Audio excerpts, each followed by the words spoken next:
Hi everyone, my name is Olivia Odero and I'm a licensed professional counselor. And today I wanted to talk about the importance of proper information hygiene in keeping the mind in a healthy place, especially in this pandemic season. So on any given day, the average human will be exposed and bombarded with information of every kind concerning the coronavirus and how it's affecting our lives. Some of this information is factual, some of it is propaganda, and some of it is opinion-based.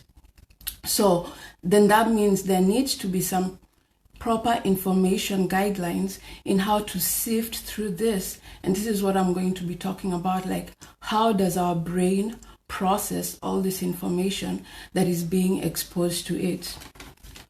So just like we have been given proper hygiene guidelines on how to take care of our bodies so that we do not contract the virus, washing our hands, social distancing, coughing in your elbow. So all those things are the guidelines that we have been given in order to keep our body healthy. So this physical body healthy.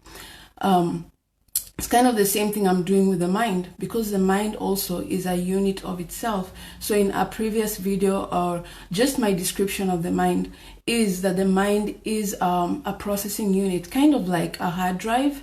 That's what I liken it to. So it's a processing unit that takes in data, and this can be external data or internal data. So takes in data, processes the data, and based on the settings of the mind, because every mind has different kinds of settings. So based on the settings within the mind, then it produces certain kind of emotions, feelings, and thoughts.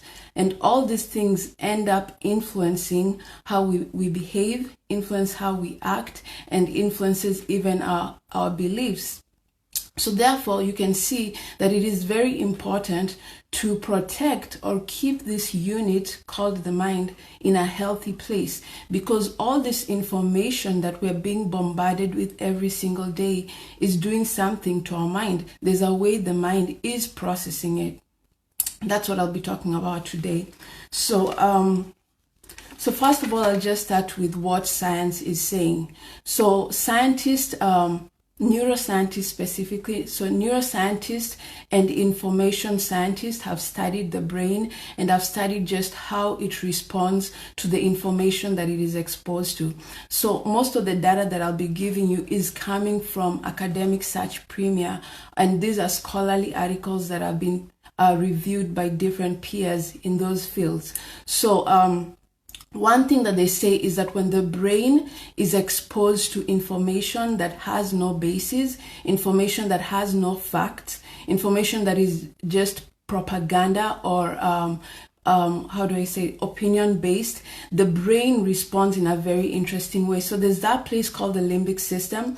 That limbic system lights up and it starts producing what is called the stress hormone. So this stress hormone, and this can be like cortisol, but there are also other hormones which are stress hormones. So it produces that stress hormone, and that stress hormone floods the brain, floods our entire system, and starts producing different kind of symptoms, which we see today. We hear of people being worried, people being stressed, people being angry, people just are reacting differently. So when the stress hormone has been produced into the brain, it shuts down a part called the frontal lobe, which is the front. When you Google, you'll be able to see just the different parts of the brain. So it shuts down the frontal lobe, and the frontal lobe is responsible for critical thinking, responsible for making logical decisions. So when it shuts down the frontal lobe, someone now is just reacting. They don't even think through their decisions. So that's what happens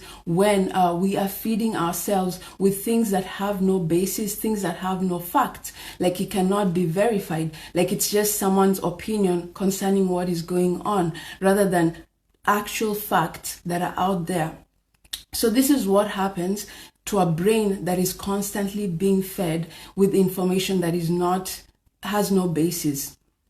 So on the other hand, a brain that is fed things that are factual, things that are credible and can be verified. Like you can actually find some facts concerning this, like, when we start hearing of all these cases, everyone is dying everywhere because of the coronavirus. It's good to have a source that where we can go and find credible information, because when we read this news, it affects how we think, it affects how we respond.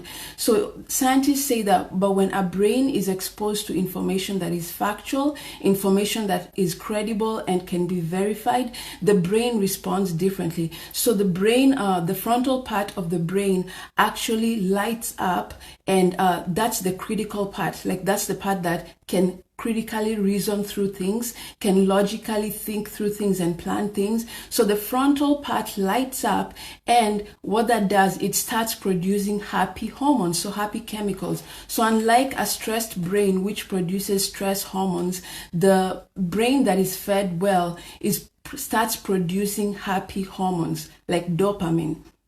So what happens when that is produced, then a person is able to make well-informed decisions. They're also better able to proper plan, because they have facts in front of them. They have things that make sense, that can help them make better decisions. So an example that I can give you is what the situation that just happened with the whole toilet paper thing. So these are brains that are under stress. These are brains that are operating with a lot of stress hormone.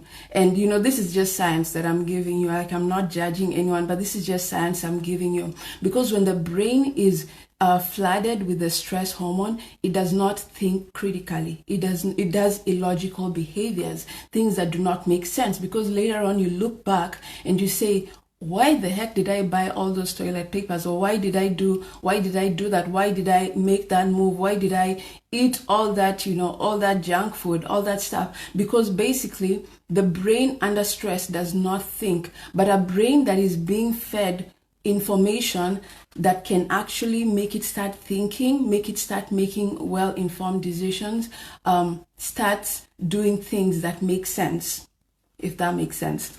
So anyway, that's what science shows, and this is just a little bit of data from the databases that I've talked about, Academic Search Premier. So if you're interested in finding out more, so please just go online and you'll be able to get different articles talking about how the brain responds to information that we feed it.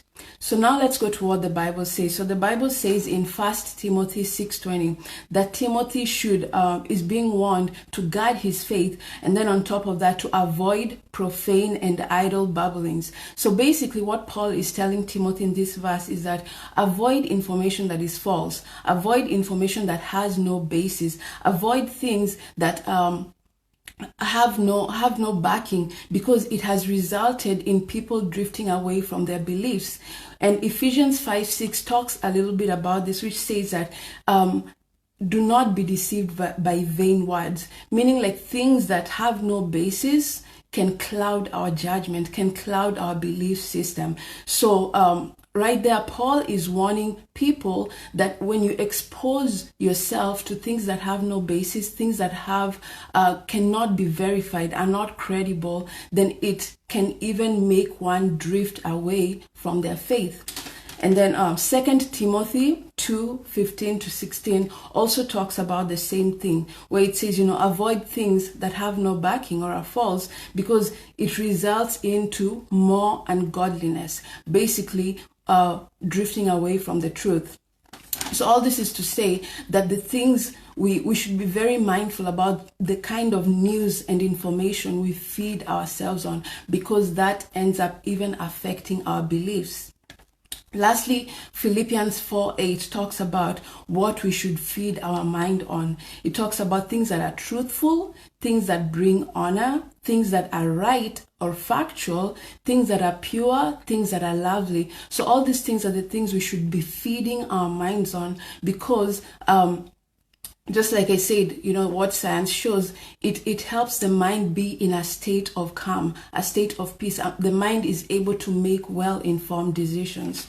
So in summary, this data that I've given you, which once again is just a few verses and a few data from what science has said, shows that to keep a healthy mindset, we need to be proactive about the kind of information, what we do with the information that is put before us. Because if we don't do anything about it, if we just read every kind of news or listen to everything that is coming our way without sifting through it and verifying that it is actually credible and true, it will affect the mindset that we approach life with.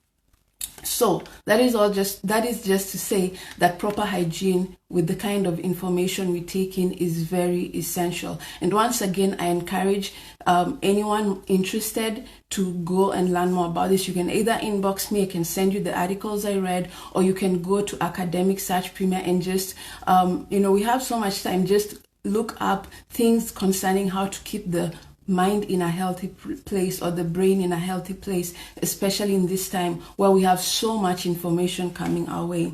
So some tips that I'll leave you with that information scientists give concerning just how to keep proper information hygiene is: one, reevaluate your trusted sources. So sources that you've trusted are giving you good information. Just go back and reevaluate them. They might have started off by giving facts, but now they have drifted into giving more opinions, because what sells in this day and age is opinions, and just things that are propaganda based. So just being very mindful and intentional with the news sources or information sources that we look into, making sure that they are trusted and can give us factual and credible stuff. And then secondly, have news filters. So there's so many apps out there that can help us intentionally think through the kind of news that we are reading in front of us. And then thirdly, they talk about set intentional time to go through our news feed. So rather than just, being notified every moment that, oh, Trump said this, oh, this is what's happening in Ohio, oh, all these people are dying. It's good to set intentional time and say, this is the time that I'll be going through my social platforms, or I'll be going through my newsfeed, or I'll be listening to news. Because what that does for the brain or the mind, it makes the mind ready to face whatever is brought before it. So rather than reacting, it can now respond, because it is in a place where it has scheduled itself to be able to face whatever is coming towards it.